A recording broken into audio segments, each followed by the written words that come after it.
There are a whole bunch of competitive Senate seats this year, some of which are within a few points that are going to determine control of the chamber. According to 538, Democrats right now have a 71% chance of holding the Senate. Their model appears to show Democrats could pick up as many as 7 seats, so that would be a winning the lottery kind of night, right? Now, this is in a year where even just 6 months ago, it sure looked like Democrats were screwed, no hope. But now the Democrats have a shot. What would it look like to have a majority of Democratic senators who could, for instance, override the filibuster, move on popular legislative priorities like guaranteeing the right to an abortion? What possibilities are there if Democrats buck history in the midterm elections? Joining me now is Senator Bernie Sanders, independent from Vermont, chair of the Senate Democratic Outreach Committee. Senator, first, let me take your temperature on how you think things are looking for retaining control of the Senate, these tough contested races, in an environment that historically has been very difficult for the party that controls the White House. Well, I would say that things are better than they were a few months ago, but as you indicated, there are many, many seats out there that are within the margin of error, so we don't know how these things will end up. But to my mind, Chris, to answer your question, if Democrats are going to do well in 2022, in my view, they've got to stand up very firmly for working families, make it clear that we are seeing unprecedented levels of corporate greed, unprecedented levels of concentration of ownership in this country.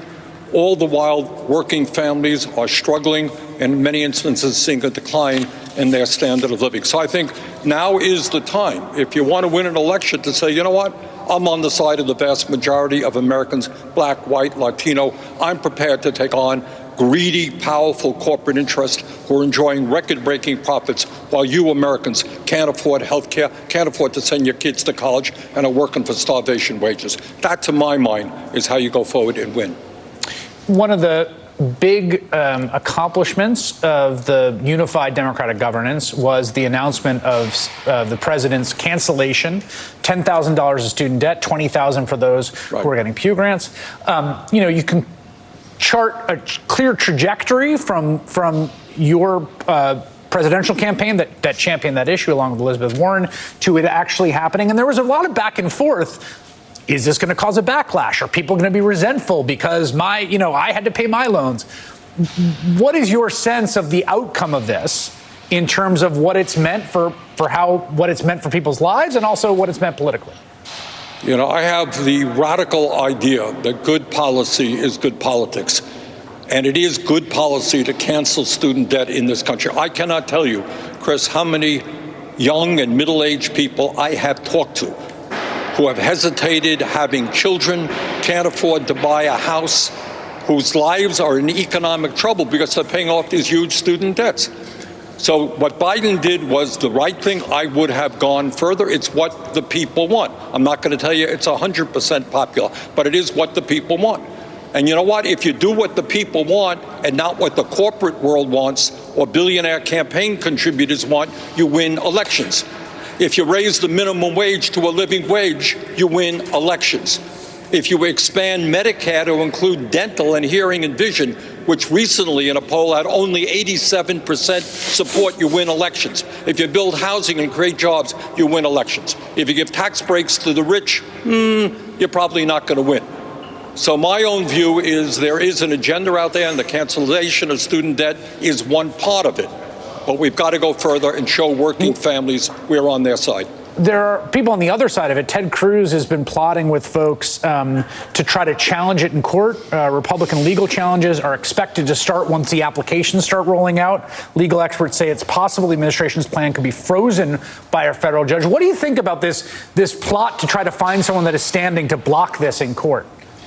Well, I think it sounds to me very much what happened with the Supreme Court ruling on abortion. It turns out that the overwhelming majority of the American people think it is women who have the right to control their own lives, not the Republican Party. Strong majority of the American people think we should cancel student debt. And if Senator Cruz and others want to challenge that, I think that's going to hurt them politically. It's the wrong thing to do, and I think it hurts them politically. One of the most striking features of the last 2 years which have been strange in many ways, obviously coming out of the worst parts of the COVID pandemic still with us, inflation high, labor market's very tight, has been this raft of union organizing, unlike anything that we've really seen in, I think it's fair to say, decades. The NLRB showing the union elections won by mid-year. You can see that spike there in 2022.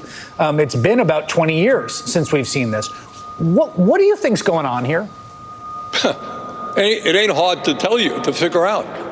Workers are working, in many instances, longer hours for lower wages, and with inflation, they're falling further and further behind. You want to know what's going on? In the last 49 years, real wages today are lower than they were 49 years ago, despite an increase in productivity. Almost all of the new income and wealth is going to the people on top. And what working people are saying, excuse me, I can't afford to buy a house, I can't afford to send my kids to college, and yet during the pandemic, the billionaire class saw a $2 trillion increase in their wealth. That's what's going on. People are standing up, fighting back. We've been involved in many of these strikes. We're involved in this railroad situation right now, where you're seeing the most ugly type of corporate greed imaginable. Railroads, 5 major railroads, made $20 billion in profits last year. Meanwhile, for the last 6 years, they laid off a third of their workforce. And when workers get sick and they have to stay home, they are in a position to lose their jobs. So what you're seeing right now are workers saying enough is enough. You know, you guys on top, you can't have it all. We need an economy that works for all of us. Unions are one vehicle that help people get decent wages and working conditions. You know, I have to say, as someone who, covers this kind of stuff, it came as news to me that railroad workers don't get sick days. I think it came as news to the President of the United States. Hopefully that's going to change. We're going to see if they're going to ratify this new contract, but that appears to be one of the changes. Senator Bernie Sanders, thank you very much. I appreciate it. Thank you.